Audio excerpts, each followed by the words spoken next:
छत्रपति शिवाजी के नाम के, छत्रपति शिवाजी के कृतित्व के और छत्रपति शिवाजी द्वारा हिंदू साम्राज्य के लिए किए गए अगणित युद्धों को, जीवन पर्यंत लड़े गए युद्धों को स्मरण करने का दिन है।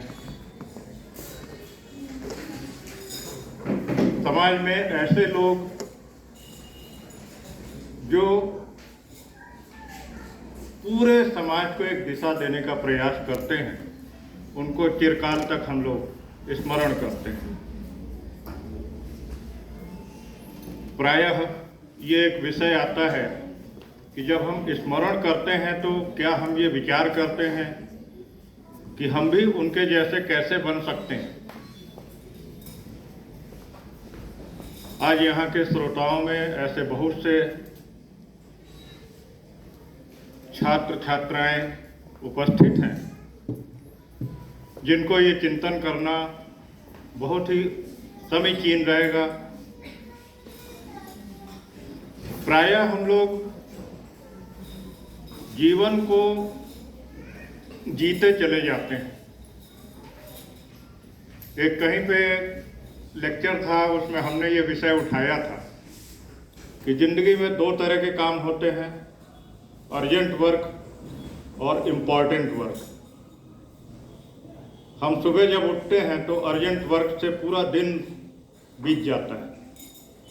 सुबह उठना, तैयार होना, दैनिक जीवन की जो भी आवश्यकताएं हैं उसके अनुरूप खाना पीना, फिर जाना। जैसे आप लोगों को कॉलेज आना है तो कॉलेज आ जाना, पढ़ाई करना, शाम को घर पहुंच जाना। और इन अर्जेंट वर्क में पूरा दिन बीत जाता है, समय बीत जाता है, महीने बीत जाते हैं, वर्ष बीत जाते हैं। हम चिंता ही नहीं कर पाते कि इम्पोर्टेंट वर्क के लिए कैसे समय निकालें। ये जिन लोगों की बातें हम लोग करते हैं, चाहे छत्रपति शिवाजी हों, चाहे स्वामी विवेकानंद हों, जिनके एक प्रतियोगिता के पुरस्कार भी आज दिए जाएंगे, इन्होंने जिंदगी में अर्जेंट वर्क कभी नहीं किया। अर्जेंट वर्क को उन्होंने माना कि ये तो करना ही है, ये नैतिक दायित्व है, नैतिक कर्तव्य है, और जिंदगी उन्होंने इम्पॉर्टेंट वर्क के लिए प्लान कर दी। वो प्लानिंग जिस दिन हो जाती है उस दिन वो व्यक्ति विराट में चले जाते हैं।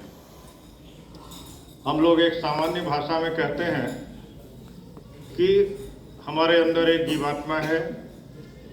हम जिस शरीर के साथ बैठे होते हैं, इसकी चैतन्यता, इसकी चित्त एक आत्म तत्व है।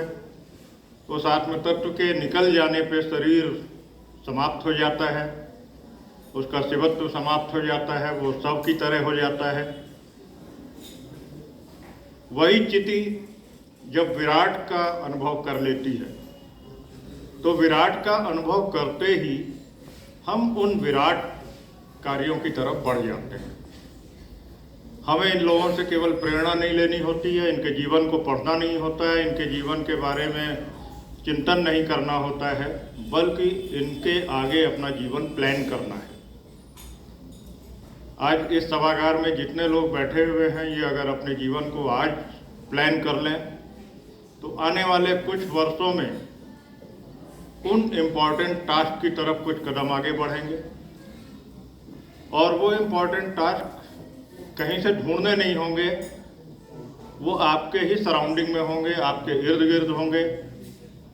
शिवाजी महाराज जिस परिस्थिति में, जिस वातावरण में और जहाँ पर जन्म लिए थे, वहाँ के संघर्षों को ही उन्होंने उस इम्पॉर्टेंट टास्क के रूप में लिया और उन संघर्षों से जीतते हुए येन केन प्रकारेण उन सभी शत्रुओं को समाप्त करते हुए छत्रपति बने और उन्होंने हिंदू साम्राज्य की स्थापना करी। उन विपरीत परिस्थितियों में एक छोटे कद के और बहुत बलिष्ठ नहीं, आप लोग जब शिवाजी का जीवन पढ़ेंगे तो आपको लगेगा कि एक मध्यम ऊंचाई के, एक मध्यम शरीर के, लेकिन लक्ष्य के लिए एकदम सुनिश्चित, ऐसे महायोद्धा के रूप में उनका जीवन चला। आप सभी को अपने जीवन का एक इम्पॉर्टेंट टास्क जरूर आज चयन करना चाहिए। वो इम्पॉर्टेंट टास्क कल या परसों लगे हुए कामों में से नहीं हो सकता। वो इम्पॉर्टेंट टास्क वही हो सकता है जो आने वाले 5-10 साल बाद समाज को बदल सके। आज समाज की बहुत बड़ी आवश्यकता है। आचार विचार व्यवहार का पतन हो चुका है, रिश्तों में कलुषता आ गई है, परिवार एकल हो चले हैं।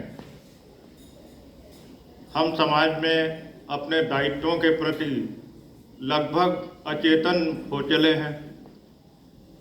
हमारे अलावा समाज बहुतों का है। जीव जंतु, पशु पक्षी, पेड़ पौधे, ये सब समाज के ही अंग हैं। उनके लिए हमने स्थान समाप्त कर दिया है। धीरे धीरे उनको इन बड़े शहरों से, महानगरों से बाहर कर दिया गया। एक चिंतन करना पड़ेगा आप सब लोगों को कि हमको सबको सब कुछ चाहिए। फल फूल भी चाहिए, अनाज भी चाहिए, दूध भी चाहिए, सारी तरह की जड़ी बूटियाँ भी चाहिए, औषधियाँ भी चाहिए, लेकिन वो कहाँ से आए? तो ये एक इम्पॉर्टेंट लक्ष्य आज की युवा पीढ़ी को तय करना है। हमें पर्यावरण के प्रति भी सोचना है। हमें सारे तरह के जो संसाधनों का असाधारण दोहन चल रहा है उसके प्रति भी सोचना है। प्रकृति ने जितना हमें दिया उससे कुछ गुना ज़्यादा हमने लौटाने की व्यवस्था को छोड़ दिया है, उसको पुनर्जीवित करना है। इस तरह के बड़े योद्धाओं ने हरदम जो कुछ भी लिया प्रकृति से, उससे कई गुना ज़्यादा वापस किया और निरंतर ऐसे लोगों को भी खड़ा किया जो उनके पग चिन्हों पे चले और उन्होंने समाज को एक दिशा दी। तो आज की इस गोष्ठी का, आज के इस अवसर का सही उपयोग आप लोगों के लिए यही है कि हम एक इम्पॉर्टेंट लक्ष्य अपनी ज़िंदगी में तय करें। गीता के उस उद्बोधन के साथ कि हमें उसके परिणाम की चिंता नहीं, आज अभी तुरंत नहीं चाहिए, हम उस कर्म को ही करें और उस कर्म के माध्यम से अपने लक्ष्य को निरंतर बढ़ाते चले जाएं और उस लक्ष्य को प्राप्त होने पे उसको विराट को समर्पित भी कर दें। विराट मतलब वो परब्रह्म परमेश्वर जिसने हम लोगों के लिए ये पृथ्वी बनाई, जिसने हम लोगों के लिए ये सारे तरह के संसाधन जुटाए, सारी तरह की व्यवस्थाएं की, उस परब्रह्म परमेश्वर को फिर हम समर्पित करें। लेकिन लक्ष्य बनाएं, लक्ष्य की तरफ कदम बढ़ाएं, लक्ष्य के लिए चिंतन करें और लक्ष्य को प्राप्त करें। यही हमारी कामना है। इसी कामना के साथ मैं अपने शब्दों को विराम देता हूँ। धन्यवाद।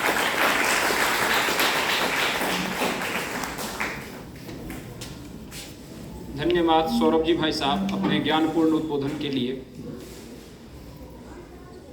अब आज के कार्यक्रम के हमारे मुख्य वक्ता, जिनका व्यक्तित्व और कृतित्व अनुकरणीय है, ऐसे प्रखर चिंतक और विचारक श्रीमान रामबाबू पांडे जी से मेरा करबद्ध निवेदन है कि वे आएं और अपने ओजस्वी उद्बोधन से हम सभी को अभिसिंचित करें। श्रीमान रामबाबू पांडे जी।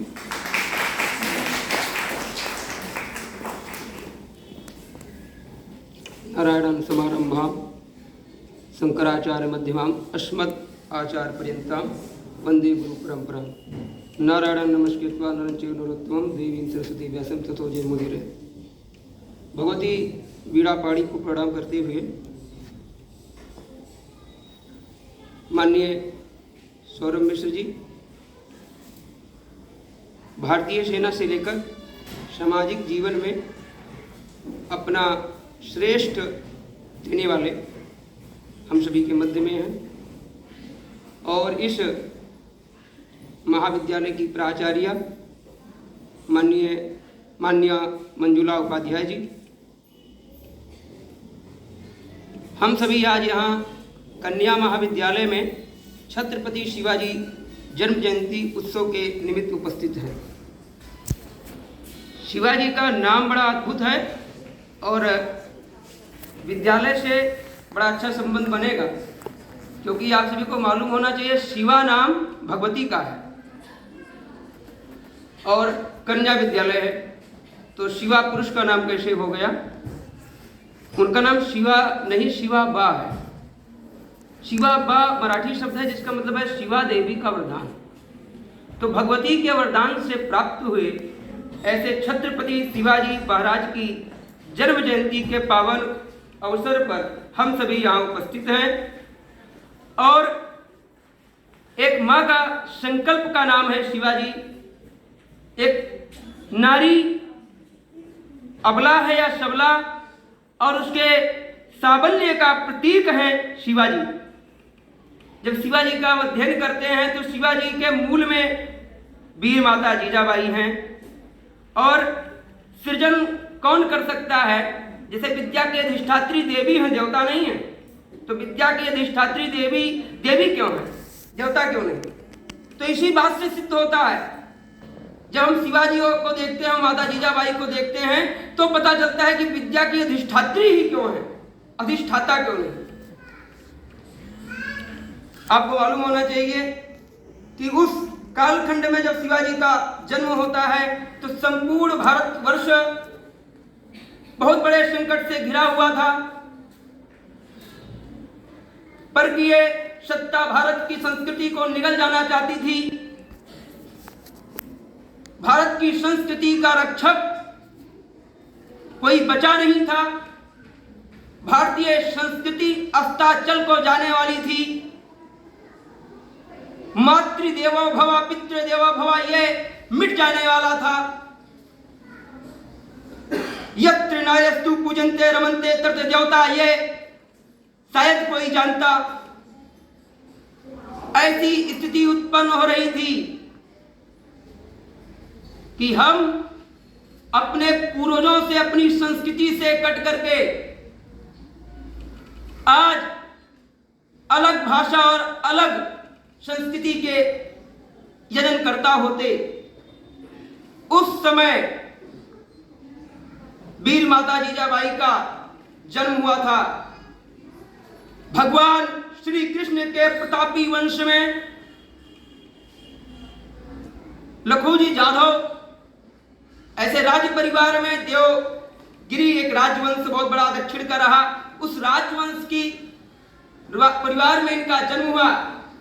दुर्भाग्य देखिए कि जो भगवान श्री कृष्ण भारत के जन जन के आराध्य हैं, उनके वंशज एक मुगल और इस्लामिक राजा के अंदर उसकी सेवा में नियुक्त थे और सेवा कर रहे थे एक मलक्ष शासक की, भगवान कृष्ण के वंशज। उस समय एक सरदार के यहाँ इनका जन्म हुआ और सूर्यवंशी ऐसे अश्मक नामक एक इक्ष्वाकु वंशीय राजा हुए। भगवान राम के पूर्वज हैं। उन्होंने अस्मक महाजनपद, जो इतिहास के छात्र होंगे, 16 महाजनपदों में 15 महाजनपद उत्तर भारत में, एक महाजनपद जो दक्षिण में था उसका नाम है अश्मक महाजनपद। अश्मक महाजनपद के संस्थापक महाराजा अश्मक चक्रवर्ती इक्ष्वाकु वंशी राजा के वंशज थे, सूर्यवंशी राजा थे। उनके कुल में मालोजी एक ऐसा करके परिवार से सरदार थे। वो भी उसी आदिल शाही और निजाम शाही के सेवक थे। उनके यहाँ शाहजी भोसले ऐसा जन्म होता है। एक बार बहुत छोटी होती, अभी कुछ दिन पूर्व महाशिवरात्रि का पावन पर्व बीता। महाशिवरात्रि के पावन पर्व पर अपनी माता से कहती है कि मैं भी जाऊंगी भगवान शिव का भक्ति करने के लिए, पूजा करने के लिए, जिससे मुझे बहुत श्रेष्ठ पति मिले। अभी भी ऐसी धारणाएं हैं साधारणता कि शिव की पूजा करने से पति अच्छा मिलता है। तो ऐसे भाव लेकर के उन्होंने कहा कि मैं महाशिवरात्रि का पूजा करने चलूंगी। बहुत छोटी थी, आयु बहुत कम थी। तो उनकी माता ने कहा ठीक है। वो राजरानी थी, उन्होंने पूरा जैसा उनका थाल था पूजा का वैसा उनको सजाया, सब बिल्कुल दिया, अच्छे से लेकर के चलो। बड़ी उत्साह के साथ मंदिर में बहुत भीड़ थी, पंक्ति लगी हुई थी। राज परिवार की राजरानी थी, इसलिए इनको सीधा प्रवेश कराया गया। लेकिन वहां का दृश्य देख करके अचंभित हो गई, क्योंकि जो शिवलिंग था जिस पर सब दूध चढ़ा रहे थे, अक्षत चढ़ा रहे थे, पुष्प चढ़ा रहे थे, जिसका पूजन कर रहे थे, उस पर एक व्यक्ति अपना पैर रख करके खड़ा हुआ था और उसके जूती पर सब वो सारी चीजें चढ़ाई, जबरदस्ती चढ़वाई जा रही थी। और वो जूती से होकर के शिवलिंग पर जा रहा था। उसको देख करके बड़ा आश्चर्य हुआ। माता ने तो कुछ नहीं कहा, से लौट आई, लेकिन छोटी सी पुत्री को रहा नहीं गया। उसने कहा पैर हटा, उसके आंखों में आंखें डाल करके कहा पैर हटा भगवान से। उसने उसी पैर को हटा करके उसके सीने पर मार दिया और वो जाकर के कुछ दूर गिरी। उठी, राज परिवार की पुत्री थी, किसी की हिम्मत नहीं थी, कभी कोई रे नहीं कहा था, उसको पैर से मार दिया। बड़ा उसको अपने भाई पर गुमान था कि मेरा भाई अगर कोई मुझे टेढ़ी आंखों से देख लेगा तो उसकी आंखें निकाल लेगा। अपने भाई के पास गई और भाई से रोते हुए कहा भाई कितने मार दिया? भाई ने देखा, रोते हुए क्यों रो रही हो? उसने बताया कि मुझे ऐसा मारा है, उसका आप पैर काट लो, उसको दंड दो। उसने कहा किसने मारा? कहा कि वहां तो दीवान था वो आदिल शाही का। तो उन्होंने कहा अरे वो तो उनको कैसे कुछ कहा जा सकता है, वो तो हमारे स्वामी हैं। तो कहीं जब भाई से नहीं हुआ तो गई पिता के पास चल के शिकायत करे। पिता के पास गई और पिता से यही बात उसने कहा। पिता से जब उसने कहा कि उनको दंड दीजिए, पिता की भी वही स्थिति, क्यों तो स्वामी है, उनसे हम कैसे विद्रोह करेंगे? कोई बात नहीं, मंदिर है, घर में पूजा कर लो, घर में मंदिर बनवा देते हैं। लेकिन उस छोटी सी कन्या ने संकल्प लिया कि पति मेरे भाई ने इसको दंड नहीं दिया, मेरे पिता ने नहीं दिया, लेकिन अवश्य मैं जिस पति का वर्ण करूंगी वो पति दंड देगा। किसी ऐसे पति का वर्ण करूंगी जो दंडित कर सके इन धर्मियों को, इन विधर्मियों को, इन कुकर्मियों को।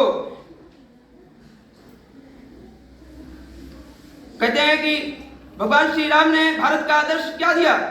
अनुज वधु भगनी सुत नारी रेसठ ये कन्या समचारी, इन्हें कुदृष्टि बिलोके जय ही ताई वधे कुछ पाप न हुई।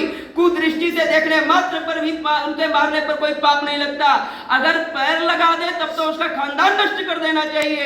ऐसा आदर्श देने वाले राम के देश में किसी कन्या पर लात मार दिया गया और पिता और भाई कह रहा है कि कोई बात नहीं। ऐसा आत्मविस्मृति उत्पन्न हुई थी, ऐसी आत्मस्मिता उत्पन्न हुई थी। उस समय वीर माता जीजाबाई का संकल्प, उनका जब विवाह हुआ तो एक प्रथा है मुंह दिखाई देने की। तो जो जाते हैं नहीं दुल्हन को मुंह देखते हैं, मुंह दिखाई देते हैं।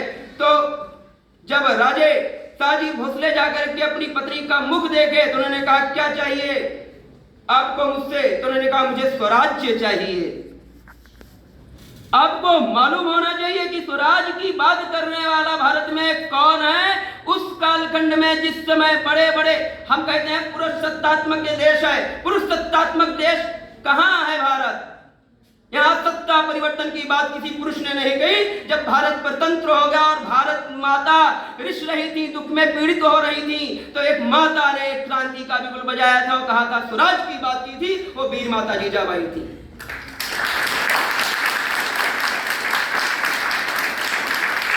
तो वीर माता जीजाबाई ने कहा मुझे स्वराज चाहिए। मुंह दिखाई में कोई एक कल्पना कर सकती है, कोई स्त्री, कोई नारी कि मुंह दिखाई में क्या मांगेंगे? इतना बड़ा। उन्होंने कहा कि मैं इसके लिए सामर्थ्यवान नहीं हूं, लेकिन आपने मांगा है तो मैं पूरा प्रयास करूंगा। कालांतर में उन्होंने प्रयास किया, लेकिन उनका प्रयास निष्फल रहा और शर्त के साथ उनको पुणे से बाहर कर्नाटक विजय अभियान पर भेजा गया था। मुगलों से उनको समझौता करना पड़ा था। लेकिन वीर माता जीजाबाई दादा कोंडदेव के नेतृत्व में शिवनेरी के दुर्ग में रह करके उस तपस्या को करना स्वीकार किया जिससे शिवाजी को गढ़ा जा सकता है, जिससे एक संकल्प को महाशक्ति के रूप में प्राकट्य किया जा सकता है। और भगवती शिवा देवी शिवनेरी के दुर्ग में उनकी उपासना करते हुए प्रतिदिन वो भगवती से अश्रुपात करते हुए कहती थी, हे भगवती मुझे कोई साधारण पुत्र नहीं चाहिए, मुझे शक्ति पुत्र चाहिए, जो इन मुगलों को तलवारों की नोक पर तौले, जो इन आताताइयों को तलवारों से जवाब दे, जो ये मठ मंदिर के विध्वंसक हैं, जो इन छोटी छोटी बच्चियों की अस्मिता को लूट रहे हैं, जो भारतीय संस्कृति को निगल जाना चाहते हैं, ऐसे भारत पर लगे हुए क्रूर इन राहु और केतु रूपी ग्रह को हनुमंत रूपी संकट मोचन मिल करके बन करके 4 लात मार सके, ऐसा पुत्र मुझे दीजिए।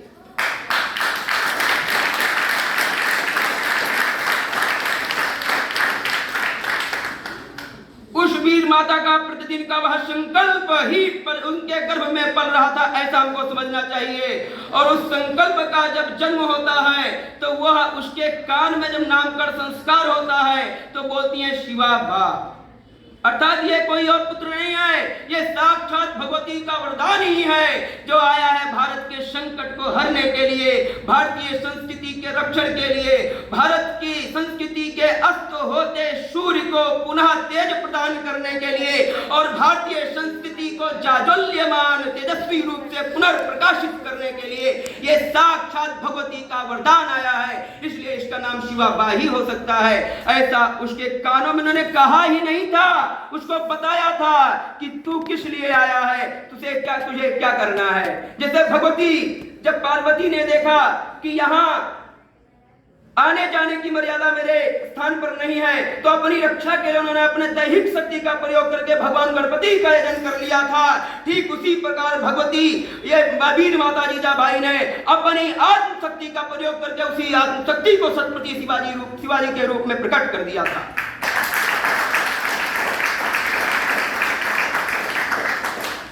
हम सभी को यह जानना चाहिए कि शिवाजी को प्रतिदिन दर्शन कराने के लिए लेकर जाती थी भगवती शिवनेरी के दुर्ग में भगवती शिवा देवी का, और प्रतिदिन उनका काम था भगवती को देखना, यजन करना और जाकर के तोड़ल के किले को देखना और रोना, किले के झंडे को देख करके रोना।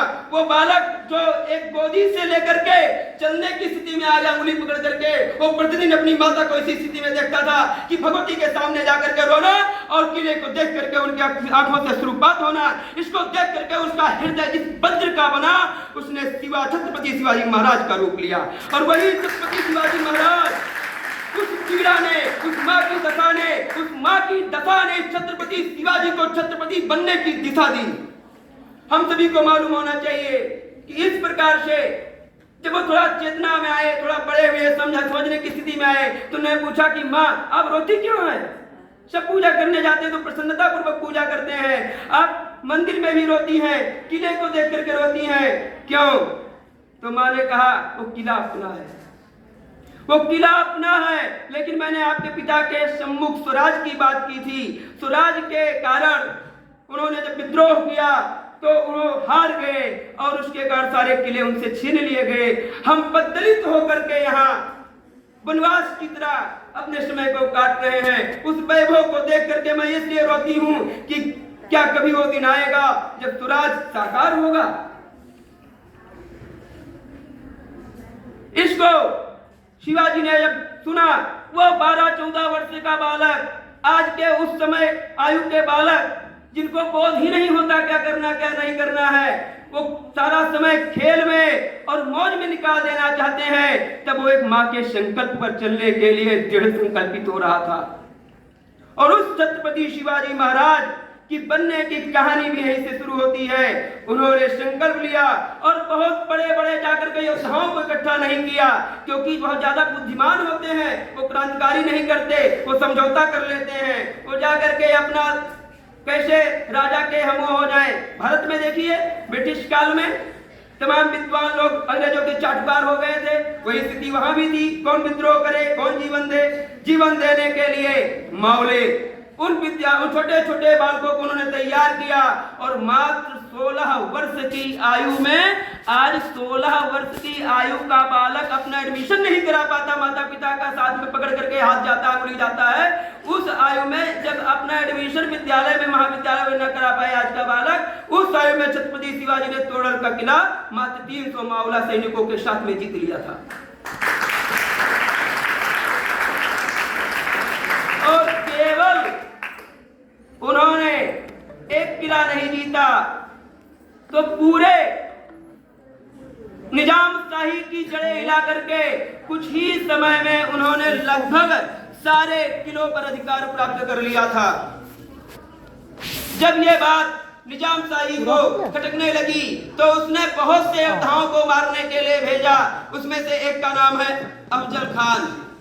आप सभी जानते होंगे, बहुत विराट का शरीर, कहते हैं कि 14 बकरे का मांस प्रतिदिन खाता था। ऐसा दुर्दांत राक्षस जो ऐसा भोजन करता हो कितना क्रूर रहा होगा।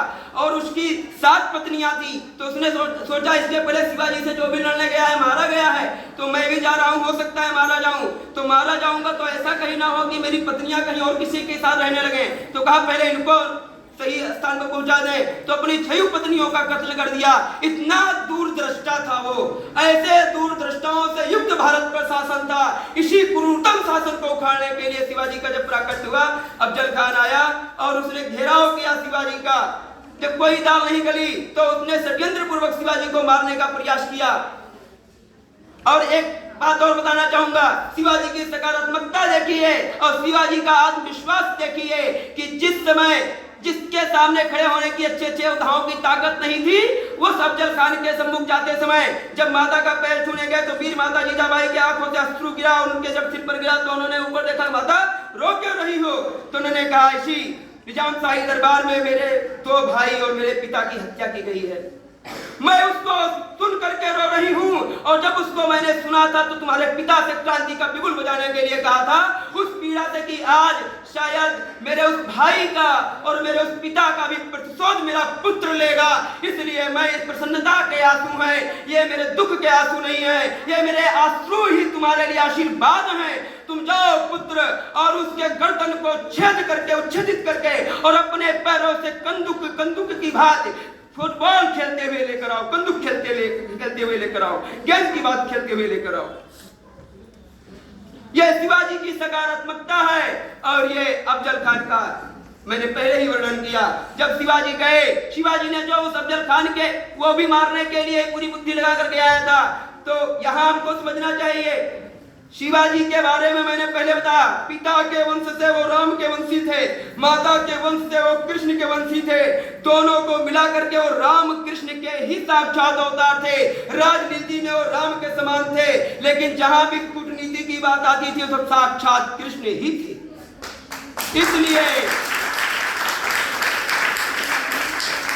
इसलिए उन्होंने पहले से ही जानते थे कि इसका भरोसा नहीं किया जा सकता, किसी का भी भरोसा किया जा सकता है। और वीर माता जीजाबाई ने शिवाजी महाराज को परियों की कहानी सुना करके नहीं पाला था, रामायण और महाभारत की कथाओं के साथ साथ भारत की उस संघर्षशील गाथा को बताया था जिसमें भारत में हजारों हजार क्षत्रियों ने जौहर किया था। उन्होंने रानी पद्मावती की उस गाथा को भी बताया था जिसमें राणा रतन सिंह को कैसे धोखे से बुला करके कैद कर लिया गया था।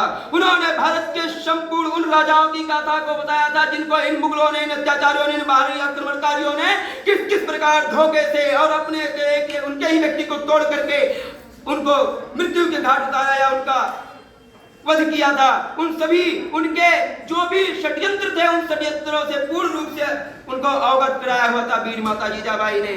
किसी का निर्माण किसी गुरु ने किया होगा, किसी का निर्माण किसी ऋषि ने किया होगा, मुनि ने किया होगा, लेकिन एक माँ क्या कर सकती है? यहाँ शिवाजी को देख करके लगता है एक माँ ने छत्रपति शिवाजी का निर्माण किया था। उन छत्रपति शिवाजी ने पूरे शरीर में लौह कवच धारण किया और अपने हाथों में बघनक धारण किया। अभी माननीय सौरभ जी भाई साहब ने बताया कि उनकी हाइट कम थी, बहुत ज्यादा ऊंचाई नहीं थी। अफजल खान उनका दुगना था, तो उसने सोचा था कि यह छोटा सा है चूहा, इसको पकड़ करके मसल दूंगा, मर जाएगा। तो उन्होंने कहा कि आकर गले मिलो। गले मिलते समय उसने सोचा सीने में दबा करके मार डालूंगा इसको, वही प्राण निकाल देंगे।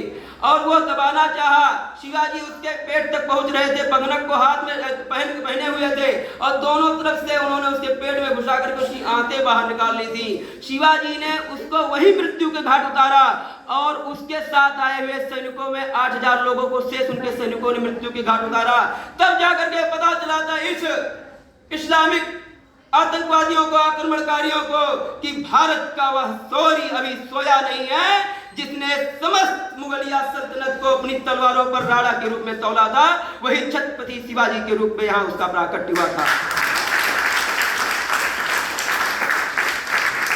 एक विशिष्ट विषय यह है कि राणा प्रताप भी इसी अश्मक राजा के वंशज थे। सिसोदिया राजवंश इन्हीं का वंश था जो कालांतर में जाकर के मेवाड़ में बस गया था और वही उसी वंश में छत्रपति शिवाजी का भी जन्म हुआ था। तो राणा प्रताप का ही शौर्य साक्षात शिवाजी के रूप में प्राकट्य हुआ था, ऐसा हमको जानना चाहिए। और शिवाजी ने निजाम शाही को, आदिल शाही को इन सबको तो दिखाया ही, उसके साथ साथ कुछ लोग बड़े गौरव के साथ एक का नाम लेते हैं, उस राक्षस औरंगजेब को भी, उसकी नानी शहीद नाना का भी स्मरण कराया। और वह औरंगजेब अपने मामा को भेजा था, नानी नाना इसीलिए कहा क्योंकि अपने मामा शाइस्ता खान को 1.5 लाख सेना के साथ भेजा था। और उस 1.5 लाख सेना के कैंप में 10 लोगों के साथ घुस करके, अरे उसका भाग्य अच्छा था कि वो कूद के भाग गया, 3 ही अंगुलियां कटी, नहीं तो उसको नेस्ता नाबूद करके चले आते। 1.5 लाख सेना में, 1.5 लाख सेना के कैंप के दुर्ग के भी छावनी के मध्य 10 लोगों के साथ जा सकने में समर्थ, यह सामर्थ्य और यह शौर्य और यह प्रसाद जिस छत्रपति शिवाजी में था, उसकी जन्म जयंती के स्मरण के लिए हम लोग यहाँ उपस्थित हुए हैं। छत्रपति शिवाजी महाराज का जब स्मरण करते हैं तो साक्षात पुरुषत्व का, पराक्रम का, शौर्य का, तेज का, बल का, और इसके साथ साथ इतनी चीजें हो जाए तो रावण बन सकता है व्यक्ति, लेकिन छत्रपति शिवाजी का एक विराट व्यक्तित्व देखिए। जब गौहर बाणों को उनके सामने ला करके खड़ा किया गया, कितनी सुंदर, विश्व की सबसे सुंदर आपके सम्मुख महिला खड़ी है, तो उस महिला में उनको मां दृष्टिगोचर हुई। यह भारतीय संस्कृति का प्राकट्य था। और यह शिवाजी का प्राकट्य नहीं था, इसको तो मैं कहता हूं कि यही भारतीय संस्कृति है। जब मेघनाद का वध हुआ और रावण ने कहा कि मेघनाद का सिर नहीं आया है, तो उसकी परम पतिव्रता पत्नी सुलोचना ने कहा सिर लेने के लिए मैं अपने पति का जाऊंगी, और राम मुझे विश्वास है कि उस सिर को देंगे। तो रावण, अन्य लोगों दरबारियों ने कहा नहीं, शत्रु कैंप में नहीं जाना चाहिए, शत्रु दल में नहीं जाना चाहिए, आपकी सुरक्षा को लेकर के खतरा है। तो रावण ने कहा नहीं, और राम का दल है, और राम के दल में स्त्री जो है सुरक्षित रहेगी, स्त्री की मर्यादा बनी रहेगी, इसी बात से राम कर रहे हैं। तो राम की परंपरा है, और राम की परंपरा राणा प्रताप के रूप में भी दिखती है। जब राणा प्रताप को जीतने के लिए अब्दुल रहीम खान खाना अकबर के सेनापति के रूप में गए थे, और अमर सिंह ने उनकी पत्नी को कैद करके उनके सामने डाल दिया था, तब अमर सिंह को कहा था बिना सुरक्षा के तुम जाकर के तुम्हारा तो वध कर देना चाहिए, तुम हमारे पुत्र हो, लेकिन तुम्हारा प्रायश्चित यह है कि तुम एक माता को पकड़ करके लेकर आए हो बंदी बना करके, तो तुम सब शत्रु के दल में बिना सुरक्षा स्वयं लेकर के जाओगे। इसका प्रायश्चित रूप तुमको मार डाले, कुछ भी करे, वही तुम्हारा प्रायश्चित होगा। तुमको जीवन दान दे देंगे, तुम जीवन मुक्त हो, और जीवन दान नहीं देंगे, मार डालेंगे, तो तुम्हारे इस बात का प्रायश्चित है। तो तुम जाओ लेकर के, और अब्दुल रहीम खान खाना के पास अपने पुत्र को निहत्थे भेज दिया उनको छोड़ने के लिए। ये माता का, मातृशक्ति का, स्त्री का जो भारतीय दृष्टिकोण है, इसी दृष्टिकोण को शिवाजी ने निभाया था।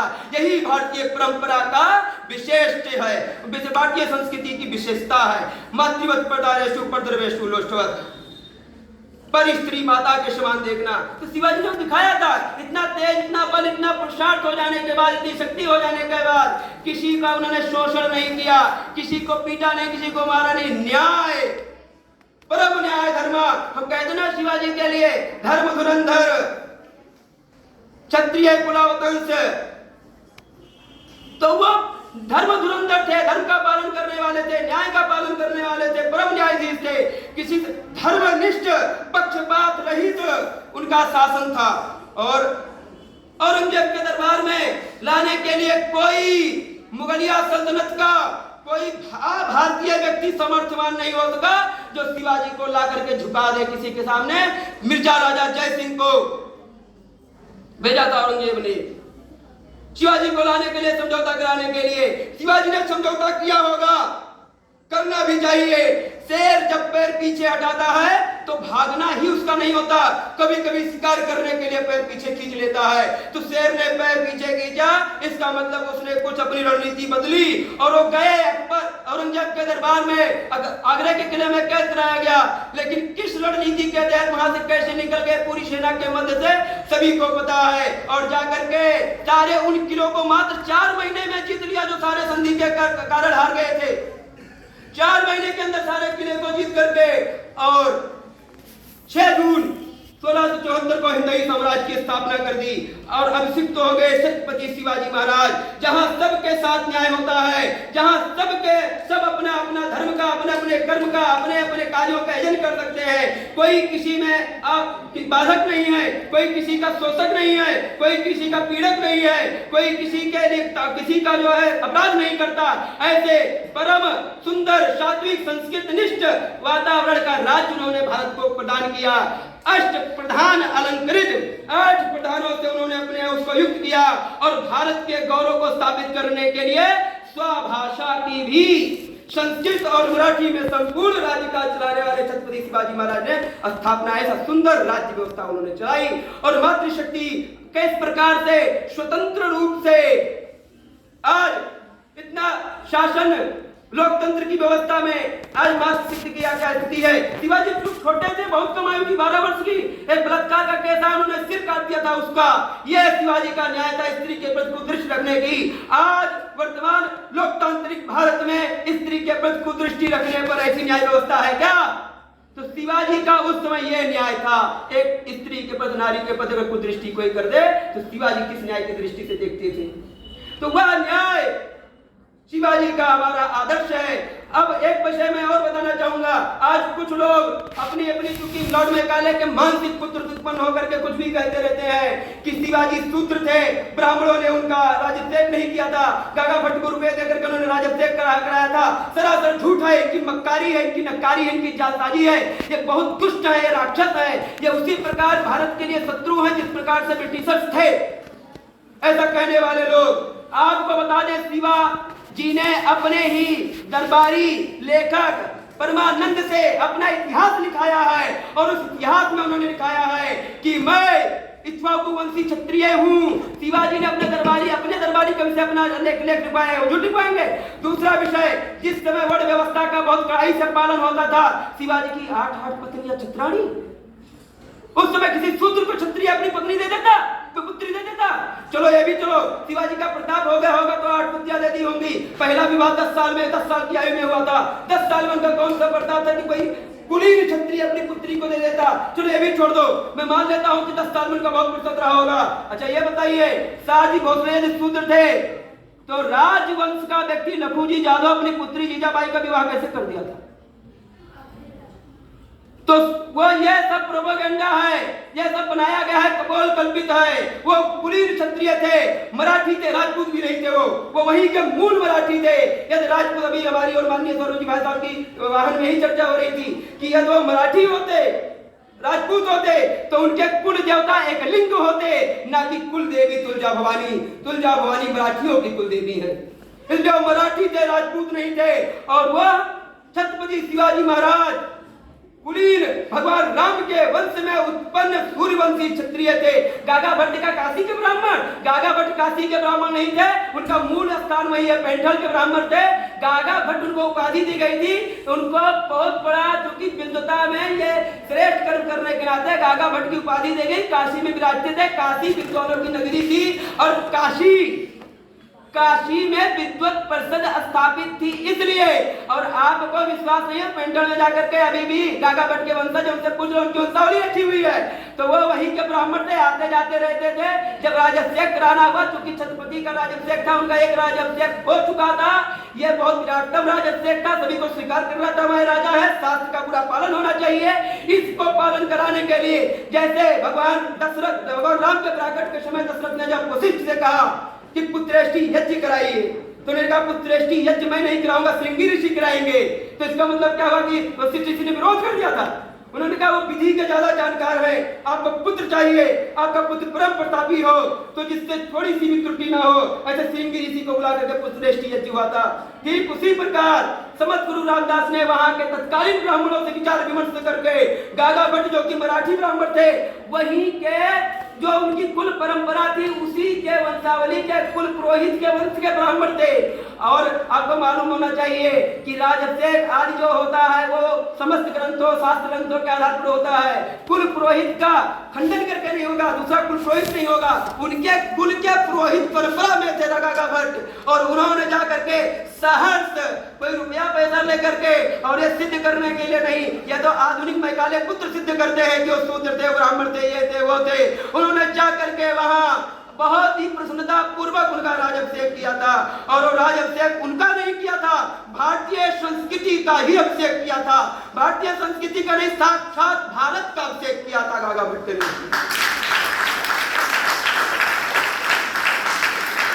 जब हम शिवाजी को स्मरण करते हैं, जब शिवाजी का चिंतन करते हैं, जब शिवाजी का मनन करते हैं, तो हमारे चित्त में जब शिवाजी का उद्भूत प्राकट्य होता है, तो हमारे चरित्र में शिवाजी का वास होता है। और जिसके चरित्र में शिवाजी का वास होगा वो परम न्याय धर्मा होगा, वो किसी को पीड़ित करने वाला नहीं होगा, किसी का शोषण करने नहीं वाला होगा, किसी भी मातृशक्ति का उसके सामने अपराध नहीं हो सकता, किसी मातृशक्ति को कोई भी ऐसा कुछ कह नहीं सकता जिससे उसकी अस्मिता पर हाथ प्रश्न आ जाए। वो हर प्रकार से सभी का रक्षक होगा, सभी को वो पुरस्कृत करेगा, सभी का संरक्षण करेगा, सभी का रक्षण करेगा, सभी का पालक होगा। इसलिए आज की वर्तमान स्थिति में छत्रपति शिवाजी महाराज हम सभी के हृदयांगम में स्थित हो, हम उनको हृदयांगम करके हृदय में स्थित हो, और उनके चरित्र को, उनके व्यक्तित्व को, उनके शिक्षा को अपने चरित्र में डाले, और उनके सत्य स्वरूप को जाने। किसी भी मूर्ख के द्वारा प्रतिपादित सिद्धांत को लेकर के छत्रपति शिवाजी के बारे में अपना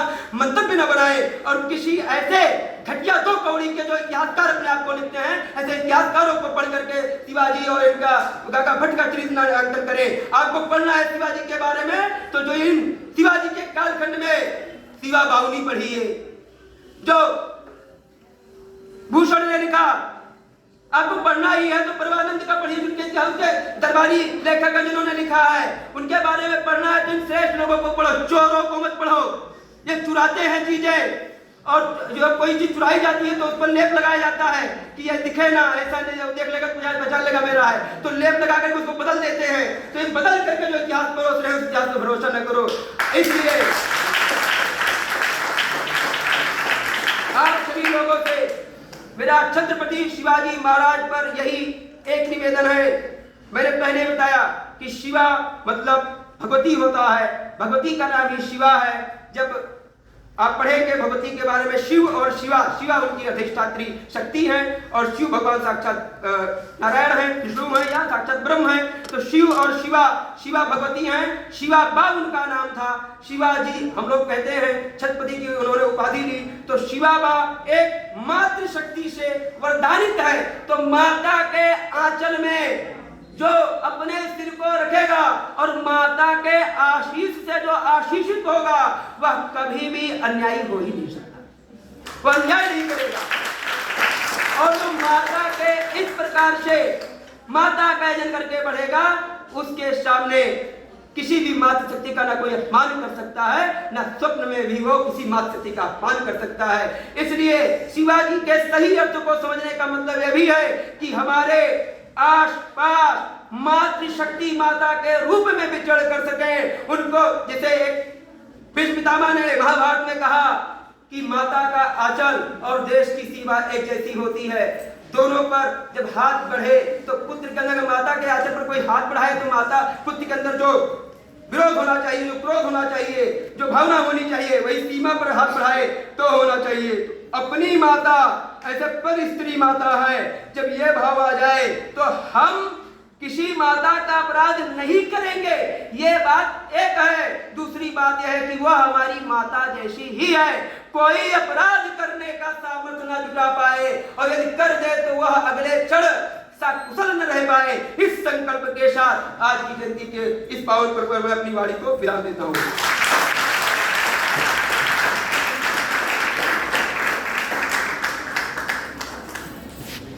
करतल ध्वनि से गुंजायमान ये सभागार इस बात का द्योतक है कि कितना प्रभावशाली और ओजस्वितापूर्ण उद्बोधन आपका रहा है। धन्यवाद आपका। अब कार्यक्रम को गति प्रदान करते हुए पुरस्कार वितरण का समय है, और महर्षि वाल्मीकि जयंती 9 अक्टूबर 2022 को एक वाल्मीकि रामायण प्रश्नोत्तरी का आयोजन हुआ था, जिसमें 5 पुरस्कार दिए जाने हैं। तो मैं क्रम से एक एक कर नाम लूंगा। प्रथम